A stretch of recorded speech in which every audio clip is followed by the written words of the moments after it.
ఈరోజు పరమేశ్వర్ పాటిల్ పాదయాత్ర చేయాలని అనుకున్నాడు. ఏంటి కారణం? ఎందుకోసం ఆయన పాదయాత్ర చేయాలి, ఈ పార్టీని బలోపేతం చేయాలి, ముందుకు పోవాలి అని ఎందుకు అనుకోవాల్సి వచ్చింది? దానికి ఒక బలమైన కారణం ఉంటుంది. ఏది ఊరికే ఉండదు, తమాషకు ఉండదు. బీఆర్ఎస్ పార్టీ ఆశామాషిగా ఏదో తమాషకు రాజకీయాల కోసం పుట్టింది కాదు. రాజకీయమే అనుకుంటే మీ మధ్యలో కొంతమంది ఏడాకులపల్లి మిత్రుల్లో ఉన్నారని నాకు ఇంతకుముందు హరీష్ చెప్పినాడు. అప్పుడు నేను మంత్రిగా ఉండే టైంలో ఏడాకులపల్లికి వచ్చినాను. ఆ ఏడాకులపల్లి చెరువు ఇవాళ పడుచుకోకపోతే ఆ రోజు నేనే నిలబడి బ్రహ్మాండంగా చేస్తే ఇప్పుడు ఆ చెరువు అన్నం పెడతా ఉంది. మనకు అధికారం లేకపోవడమో, పదవులు లేకపోవడమో, రాజకీయాల కోసమో పుట్టిన పార్టీ కాదు ఇది. మీ అందరికీ కూడా నేను మనవి చేసేది ఏంటంటే, ఇలా పరమేశ్వర్ పార్టీలతో పాటు వచ్చిన మిత్రులు మీరు చాలా దీక్షతో వచ్చినారు. మిగతా మిత్రులు కూడా దయచేసి వచ్చిన వాళ్ళు నేను అందరికీ కూడా కోరేది, చారిత్రక సందర్భంలో తెలంగాణ అనేటువంటి ఒక జాతి ఇతరుల చేతుల్లో చిక్కి విలవిల్లాడి సర్వనాశనం అయిపోయిన పరిస్థితి. మీకు ఇంకో విషయం కూడా చెప్పాలి, మీరు జహీరాబాద్ నుంచి వచ్చినారు కాబట్టి. నేను ఉద్యమానికి ఇక పోవాలి, ఇక తప్పదు, తెలంగాణ అయితే తప్ప ఈ గడ్డకు విముక్తి రాదు, ఈ రైతులు బాగుపడరు, ఖచ్చితంగా 600 తేల్చుకోవాలని చెప్పి ఒక నిర్ణయానికి వచ్చినది. నిర్ణయానికి వచ్చిన తర్వాత రంగారెడ్డి జిల్లాలో నాకు ఒక భూమి ఉంది. ఇక గవర్నమెంట్ ఇళ్ళలో మనం ఉండొద్దు కదా ఉద్యమం చేసేటప్పుడు, ఇండిపెండెంట్గానే ఉండాలని చెప్పి నిర్ణయం చేసుకొని ఆ భూమిని అమ్మేసి బంజారాహిల్స్లో నేను ఉండే ఇల్లు కొనుక్కున్నాను. కొన్ని డబ్బులు మిగిలి ఉండే, మిగిలితే కన్నా భూమి కొందామంటే ఒక ఆయన కలిసింది నాకు. వాళ్ళు కలిసిన ఆయన కాళహస్తి ఆయన గోపాలకృష్ణారెడ్డి అని నా దోస్తుండే. ఎక్కడ పోయినామంటే ఇట్లా ఇల్లు కట్టుకుంటున్నానని చెప్పి కొన్ని డబ్బుల్ని భూమి కొనుక్కోవాలంటే, నెల్లూరు ఆయన ఒక ఆయన ఉన్నాడు, నేను రేపు చెప్తాను, నీ దగ్గరకు వస్తాడు, ఆయన తీసుకుపోయి నీకు భూములు చూపెడతాడు అని చెప్పాడు. ఎవరు? నెల్లూరు ఆయన. సరే రాని మానికైతే చూద్దామని నేను పొద్దున వచ్చింది. వచ్చిన తర్వాత పోదాం సార్ అని బయలుదేరిన తర్వాత ఇక చక్కగా నారాయణఖేడ్ దాకా పోవాలి సార్ అని. సరే మంచిది పా అని చెప్పి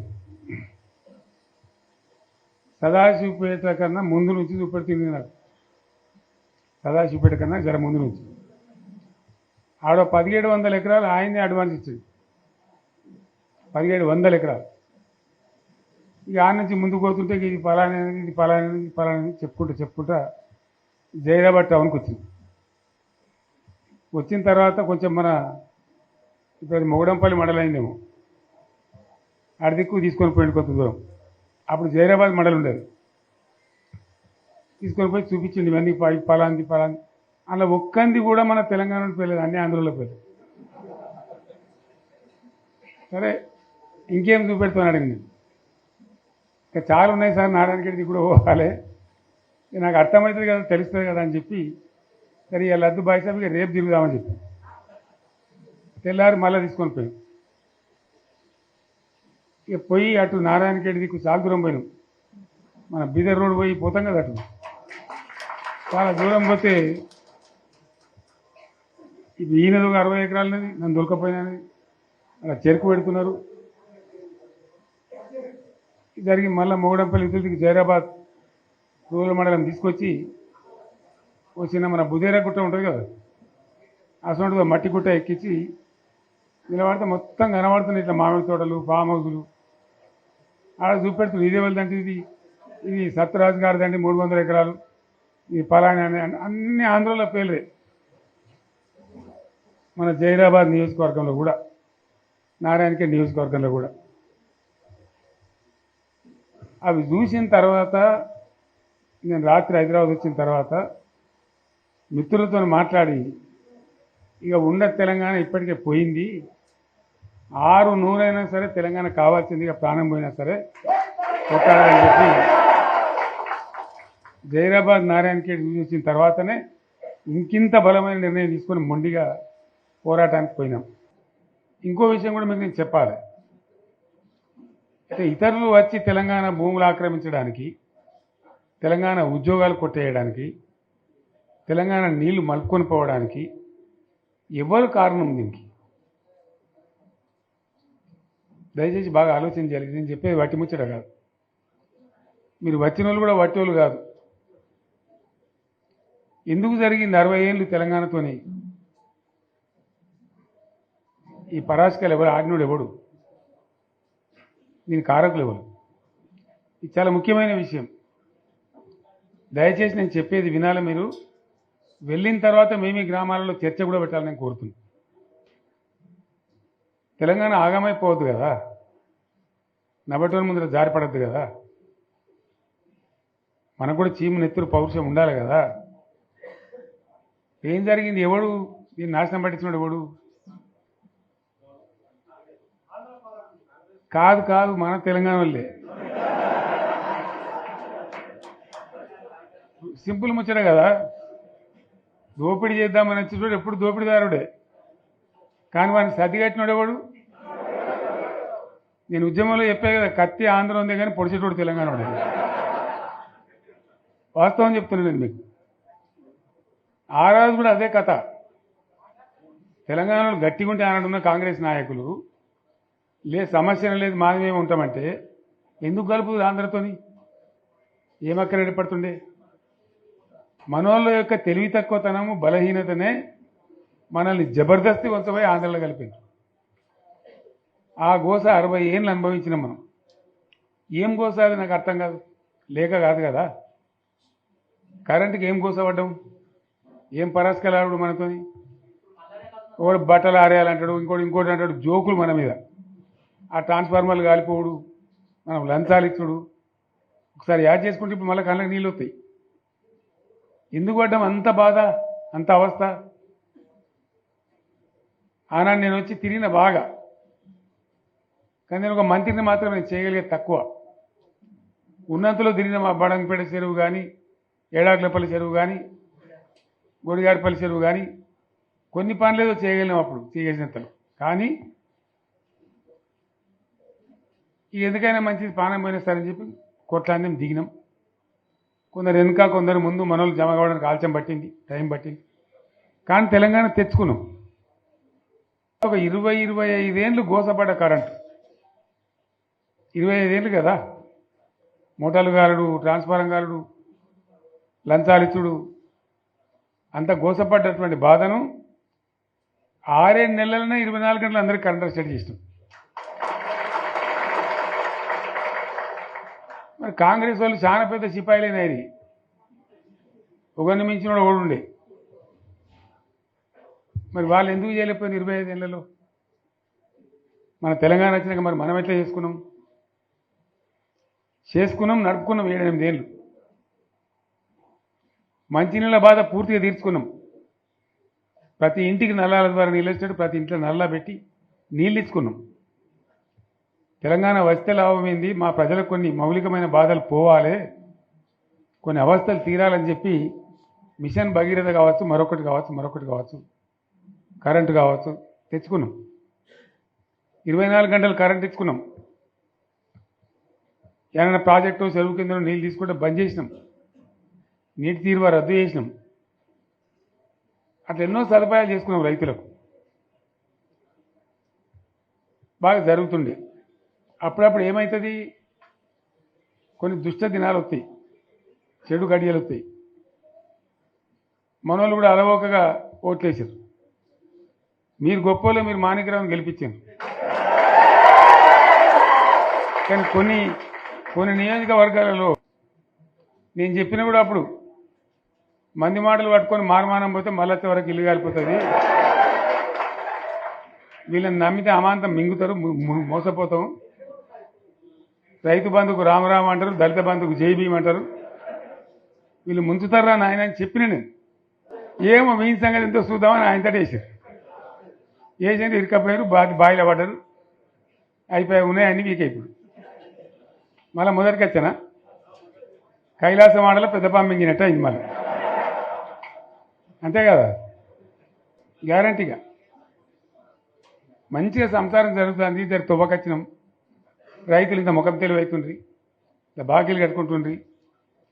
ఎంతోమంది పాపం సిటీలు వేసుకుందరు, ఏదో వేసుకుందరు. రైతు బంధు పైసలు పడితే ఎంత సంతోషం ఉంటుండే. ఆయన పోయిన ఇప్పుడు గంగలు గడిచిపోయింది. ఇప్పుడు వాడు ఇత్తడో ఏడో భగవంతుని కనుక ఇచ్చినా కూడా మోసమే. ఏదో మళ్ళీ ఎలక్షన్ కోసం దానికోసం చేస్తారు తప్ప కడుపు నిండా ప్రేమను ఇచ్చేది గిట్లే ఉంటుందా? మనం ఉన్నప్పుడు కరోనా వచ్చింది. కరోనా వస్తే కూడా నేను రైతు బంధు ఆపలే. కరోనా వచ్చి రాష్ట్రానికి రూపాయి ఆదాయం రాకపోయినా వ్యవసాయం అయితే జరగాలి కదా, తప్పద్దని చెప్పి ఈవెన్ కరోనా ఉంటే కూడా రైతు బంధు ఆపలే. అంత ఒక నిర్ణయం తీసుకొని రైతాంగాన్ని నిలబెట్టాలని, కాపాడుకోవాలని చెప్పి ఒక 4-5 మంచి స్కీములు తెచ్చి వాళ్ళని కాపాడుకున్నాం. గౌరవంగా బతికిన రైతులు ఒక ధీమా వచ్చినండి. రైతు బీమా పడితే ఎంతమందికి సాయం జరిగింది? గుంట భూమి ఉన్న కూడా మంచిగా సాయం జరిగింది, చిన్న రైతు కూడా సాయం జరిగింది. అట్లా అందరికీ మనం గొర్రెల కాపలకు గొర్రెలు ఇవ్వడం కానీ, చేప పిల్లలు కానీ, అనేక రకాల అన్ని వర్గాల ప్రజలను ఎట్లా ఆదుకోని అట్లా ఆదుకున్నాం. మా తెలంగాణ కదా మేము తెచ్చుకున్నాం కష్టపడి. మా వాళ్ళందరి పైకి రావాలి. కాంగ్రెస్ గవర్నమెంటు, కాంగ్రెస్ పార్టీ మొదటి నుంచి కూడా ముస్లింలో ఓట్లేసుకున్న తప్ప ముస్లింలకు మనం చేసినరా? ముస్లిం మైనార్టీ పిల్లలకు, మన గిరిజన పిల్లలకు, మన ఎస్సీ పిల్లలకు, మన బీసీ పిల్లలకు ఎంత మంచి రెసిడెన్షియల్ స్కూల్ పెట్టుకున్నాం. అందరినీ కూడా ముందుకు తీసుకుపోవాలి. ఇవాళ మన కళ్ళ ముందని నాకు బాధ కలిగేది ఏంటంటే, చిన్న వర్గాల ప్రజలు కాన్వెంట్ స్కూళ్ళలో చదివించలేరు, వాళ్ళ పిల్లలు కూడా బాగా చదవాలని చెప్పి ఎస్సీలకు, బీసీలకు, మన గిరిజనులకు, మన మైనార్టీ సోదరులకు గురుకుల పాఠశాలలు పెట్టాం. అద్భుతమైన చదువు చదువుకునే వాళ్ళు. ఇవాళ మొత్తం రోజు బడి పిల్లలు విషాహారము, కడుపు నొచ్చుడు, బాధపడు, పురుగులు అన్నం పెట్టుడు. పిల్లలు వెళ్ళిపోతున్నారు, ఆ స్కూళ్ళ నుంచి ఇళ్ళకి వెళ్ళిపోతున్నారు. తల్లిదండ్రులు కూడా భయపడి తీసుకుపోతున్నారు. ఏం ఘోరం ఇది, నాకు అర్థం కాదు. మళ్ళీ ఇది చేసేవాడు ఇప్పుడు మళ్ళీ అదే కాంగ్రెస్ పార్టీ.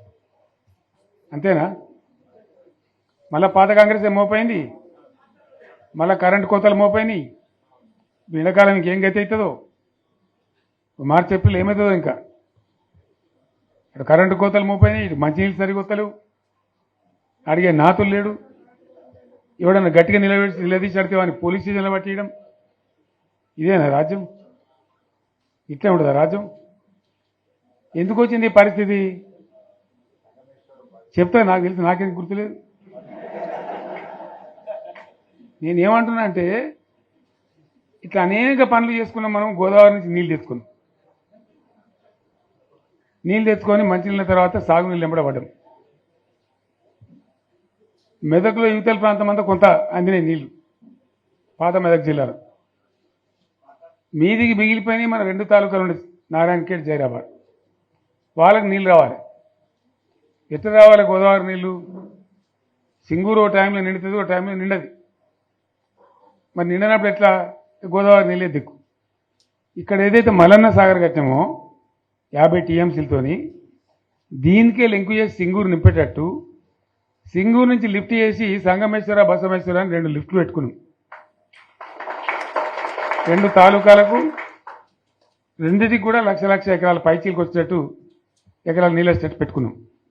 టెండర్లు పిలిచినాం, పనులు స్టార్ట్ అయినాయి, గుత్తేదారులు వచ్చిండ్రు, పనులు మొదలుపెట్టిండ్రు. ఇవాళ ఈ కాంగ్రెస్ గవర్నమెంట్ ఆ టెండర్లు ఎందుకు ఆపింది? సంగమేశ్వర, బసవేశ్వర ఎత్తిమోతల పథకాలు ఎందుకు నిలిపేసింది? ఎవరి కోసం నిలిపేసినట్టు? నేను హరీష్ రావుకు చెప్తున్నా, మీరు 2 తాలూకాల ప్రజలను కూడా సమీకరించి సంగమేశ్వర, బసవేశ్వర మీద పెద్ద ఎత్తున దండయాత్ర చేయాలి, పోరాటం చేయాలి. తప్పదు కదా, కొట్లాడితేనే తెలంగాణ వచ్చింది. ఇది కూడా రావాలని కొట్లాడంటే ప్రజలు విజృంభించాలి, అయితేనే నీళ్ళు వస్తాయి. సంగమేశ్వర లిఫ్ట్ రావాల్సిందే, బసవేశ్వర లిఫ్ట్ రావాల్సిందే. ఖచ్చితంగా రెండు తాలూకాలకు కూడా 1,50,000 ఎకరాలకు నీళ్ళు వస్తే పంటలు పండితే మనం బతుకుతాం. అంతే కదా, ఆందోళన కొడుతుంది దానిలో. సంగమేశ్వర బసవేశ్వర ఆందోళన కూడా ఉంది. సింగూరు కాక సింగూరు మీది ప్రాంతానికి వచ్చేదంతా కూడా దాదాపు 70,000-80,000 ఎకరాల ఆందోళన కూడా ఉంది. సో అంత మంచి ప్రాజెక్ట్ ఇవాళ కాంగ్రెస్ ఎందుకు ఆపింది? ఓ మినిస్టర్ ఉన్నాడా, ఆయన ఆందోళన. మరి ఆయన ఏం చేస్తున్నట్టు? మంత్రి పదవులు, ముఖ్యమంత్రి పదవులు ఎందుకు? 10 మందికి మేలు చేయడానికా, లేదా తమాషా చేయడానికా? డ్రామా కాదు కదా. కాబట్టి మనం వీళ్ళ మెడలు వంచి ఖచ్చితంగా వాటిని సాధించాలంటే పోరాటానికి సిద్ధం కావాలి. ఓపిక పెట్టినాం మనం ఓపిక పెట్టలేదు. ఇప్పుడు 14 నెలలు అవుతుంది ఈ గవర్నమెంట్ వచ్చి. మనం ముందే అంటే మనం కన్నేరు అందరూ ఇంకోటి అందరూ ఓపిక పెట్టినాం. ఇప్పుడు వాళ్ళు ఇక కుయ్యలేదు, కుట్టుకోలేదు, ఏం లేదు, మాటనే లేదు. అంటే మనం కొట్లాడ చేయాలి. ప్రత్యక్ష ప్రజా పోరాటాలు లేవదీసి ఖచ్చితంగా ఈ ప్రభుత్వం మెడలు వంచి సంగమేశ్వర బసవేశ్వర సాధించాలి. అటువంటి అవసరం ఏర్పడితే పోరాటాన్ని నేను కూడా మీతో పాటు వస్తానని మనం చేస్తాను. తప్పదు మరి, మనకేం చేస్తాం? మంచి మాట మంచి మాట, చెడ్డ మాట చెడ్డ మాట, అంతే కదా. పోరాటం లేవదీయాల్సిందే. మీ ఎమ్మెల్యే మాణిక్యరావు నాయకత్వంలో, అక్కడ మాజీ ఎమ్మెల్యే భూపాలరెడ్డి నాయకత్వంలో, మీ జిల్లా నాయకుడు హరీష్ నాయకత్వంలో ఖచ్చితంగా దీని మీద పోరాటానికి మీరు బాటలు ఏర్పాటు చేయండి. మొత్తం యావత్ జిల్లా కూడా మీతో కలిసి వస్తుంది. అందరు నాయకులు వస్తారు, అందరు కూడా ఉంటారు. సంగారెడ్డి ఎమ్మెల్యే గారు కూడా మీతో పాటు ఉంటారు. అందరం కలిసి కొట్లాట తప్ప రాదు. అయితే ఈ కొట్లాట మనకు తప్పదు. ఎవలకు? బీఆర్ఎస్ వాళ్ళకు. ఎందుకంటే బీఆర్ఎస్ పుట్టిందే తెలంగాణ కోసం. తెలంగాణ సాధించడం, తెచ్చిన తెలంగాణను లైన్లో పెట్టినాం మనం. మళ్ళీ ఇప్పుడు ఈ దరిద్రులు వచ్చి మళ్ళీ నాశనం పడుతున్నారు, అంతే కదా. మళ్ళీ దీన్ని కాపాడాలంటే ఎవడు కాపాడు? మళ్ళీ మన నుంచే కావాలి. మళ్ళీ ఇది లైన్లోకి రావాలి. అందరూ మంచిగా ఉండాలి. ఎందుకంటే మనకు, మన పార్టీకి కులం లేదు, మతం లేదు, జాతి లేదు. తెలంగాణలో ఉన్న ప్రతి బిడ్డ మనోడే. వాళ్ళు ఏ మతం ఉన్నారు, ఏ కులం ఉన్నారు మనకు అవసరం లేదు. ఈ తెలంగాణ బార్డర్ గీత లోపల ఉన్న బిడ్డలు అందరు మనోళ్ళే. అందరూ బాగుపడాల్సిందే. ప్రతి ఒక్కరికి న్యాయం జరగాల్సిందే. ఆ న్యాయం జరిగి ఆ ఫలితాలు తెలంగాణకు వచ్చేదాకా ఇంకెవ్వడు కొట్లాడాడు, ఎవరితో కాదు. అది అబద్ధాల పంచాంగం. మళ్ళా మనమే కొట్లాడాల, అంతేనా? పక్కా మాటేనా ఇది? కొట్లాడదాం కదా. ప్రాణం పోయినా సరే తెలంగాణకు రక్షకులు మనమే. తెగించి కొట్లాడాల్సిందే. తెలంగాణ హక్కులను కొట్లాడాల్సిందే. మనమే కొట్లాడి తీరాల్సిందే అన్న రెండవ మాట లేదు. కాబట్టి దయచేసి అవసరమైన సందర్భంలో మీ జిల్లా నాయకులు పిలిపిస్తారు, రాష్ట్రం నుంచి నేను కూడా పిలిపిస్తాను. మీరు సిద్ధపడి ప్రత్యక్ష ప్రజా పోరాటాలు లేవదీసైనా సరే మన ప్రాజెక్టులు సాధించుకోవాలి, మన నీళ్లు సాధించుకోవాలి, మన ప్రజలకు అన్యాయం జరుగుతుంటే ఎదురు తిరగాలి, కొట్లాడాలి. తప్పకుండా ప్రజలకు న్యాయం చేసేదాకా మనం ముందుకు పోతూనే ఉండాలి. తెలంగాణ కోసమే బయలుదేరిన జెండా గులాబీ జెండా. తెలంగాణను సాధించింది గులాబీ జెండా. తెలంగాణను మంచిగా చేసి లైన్లో పెట్టింది గులాబీ జెండా. భారతదేశంలో నంబర్ 1 అనేక విషయాలలో చేసి సాధించి చూపెట్టింది గులాబీ జెండా. జర్రంత మోసం జరిగింది. ఆ జర్రంత మోసానికి ఇవాళ ఓరోడిగా ఉనుక మీద రోకలనే దుంకులాడుతుండు, అంతే కదా. ఎందుకు వానికి దాని కూడా ఏమేమో మాట్లాడుతుంది. సరే, నేను గంభీరంగా మౌనంగా చూస్తున్నా. నేను కొడితే వట్టి కొట్టు నాకు అలవాట్లేదు కదా. నేను వెళ్ళినా అంటే మళ్ళీ భూకంపం పుట్టాలి. ఇక చూద్దాం ఎక్కడి దాకా చేస్తారో, వీళ్ళ కథ ఏందో చూద్దాము. మనోళ్ళందరూ కూడా ప్రతిపాదిస్తుంది ఏంటంటే, 1 సంవత్సరం జరిగిపోయింది. సంగమేశ్వర ఆన్నే పన్నది, బసవేశ్వర ఆన్నే పన్నది, పాలమూరు ఎత్తిపోతల పథకం ఆన్నే పన్నది, కాళేశ్వరం అట్లా ఎండబెడుతున్నారు. ఇవన్నీ అన్యాయాలని. కాబట్టి ఫిబ్రవరి నెలాఖరులో ఒక పెద్ద బహిరంగ సభ పెట్టాలి, వీళ్ళ కథ చూడాలి అనేది జరుగుతూ ఉంది. కాబట్టి మీరు కూడా పెద్ద ఎత్తున దయచేసి ఆ సభకు కదిలి రావాలి. అంత దూరమే ఉండదు. తెలంగాణ శక్తి ఏందో మరొకసారి చూపించి వీళ్ళ మెడలు వంచి ఇప్పుడు సాధించాలి. భవిష్యత్తు కోసం కూడా కొట్టాడకు మనం సిద్ధంగా ఉండాలి. ₹1 కోటి భూమి ఇప్పుడు 50 లక్షల కాడికి వెళ్ళాడు.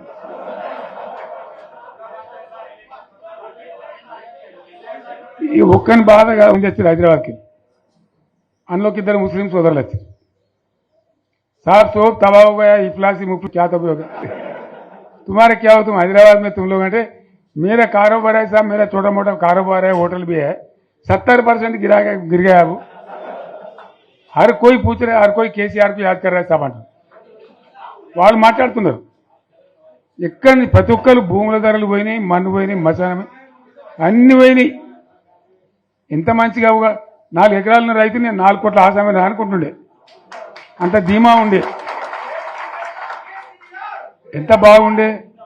హైదరాబాద్ నుంచి అడిగితే కూడా వచ్చి మనం ఇవ్వకపోదాం భూములు, డిమాండ్ పెరగానని. అంత బ్రహ్మాండంగా మారుమూల ప్రాంతంలో కూడా 40 లక్షలు 50 లక్షలు ఎకరానికి ఉండే. అటువంటిది సగానికి సగం పడిపోయి మొత్తం నాశనం చేశారు. వీళ్ళని ఇట్లే వదిలిపెడితే ఇంకింత నాశనం అవుతుంది. కాబట్టి మనం కొట్లాడాల్సిందే. నేను ఇంకొక మాట మీకు చెప్తా. ఎలక్షన్లలో నేను మస్తుగా చూసిన 50 ఏళ్లలో పార్టీలు గెలితే ఓడతాయి. ఇంత మాయలు మీ ఏడాది లోపలనే కాంగ్రెస్ పార్టీ దొరికితే కొడతాం రానంత కోపంలో ఒక్కటే ఏడాది. ఇంకా వాళ్ళ బొంద తెలివికి నిన్న వాని పార్టీ వాడే మంది పెట్టాలి, అదేందో పోలింగ్ పెట్టిన వాడు చూసిరా మీరు. ఆ పోలింగ్ పెడితే 70% మనకట్టింది, 30% మనకి వస్తుంది. వాడు పెట్టింది మనం పెట్టింది కాదు. 75 ఇది పరిస్థితి. అదే నేను ఏమంటున్నా అంటే, ఫామ్ హౌస్ అంటే ఇక్కడ ఏముంటుంది, వారి ఉంటుంది, మక్కు ఉంటుంది, అల్లం ఉంటుంది. కాంగ్రెస్ వాళ్ళు అయితే మనిషి తెరిస్తే పారబడి తవ్వచ్చు కూడా లంగత. దీన్ని ఫామ్ హౌస్ అని మనం బదనాం చేసి అంతే కదా. నేను ఏమంటున్నా అంటే, అన్ని మబ్బులు వీడిపోయినట్టు ప్రజలకు అన్నీ తెచ్చిపోతున్నాయి. మంచి ఏంది, చెడ్డ ఏంది, ఏం జరిగింది అన్నీ ఇంకా ఘోరమవుతుందని చెప్తున్నా. వీళ్ళ తెలివితక్కువతనానికి ఏమైంది, నిన్న మొన్న రిపోర్ట్ వచ్చింది.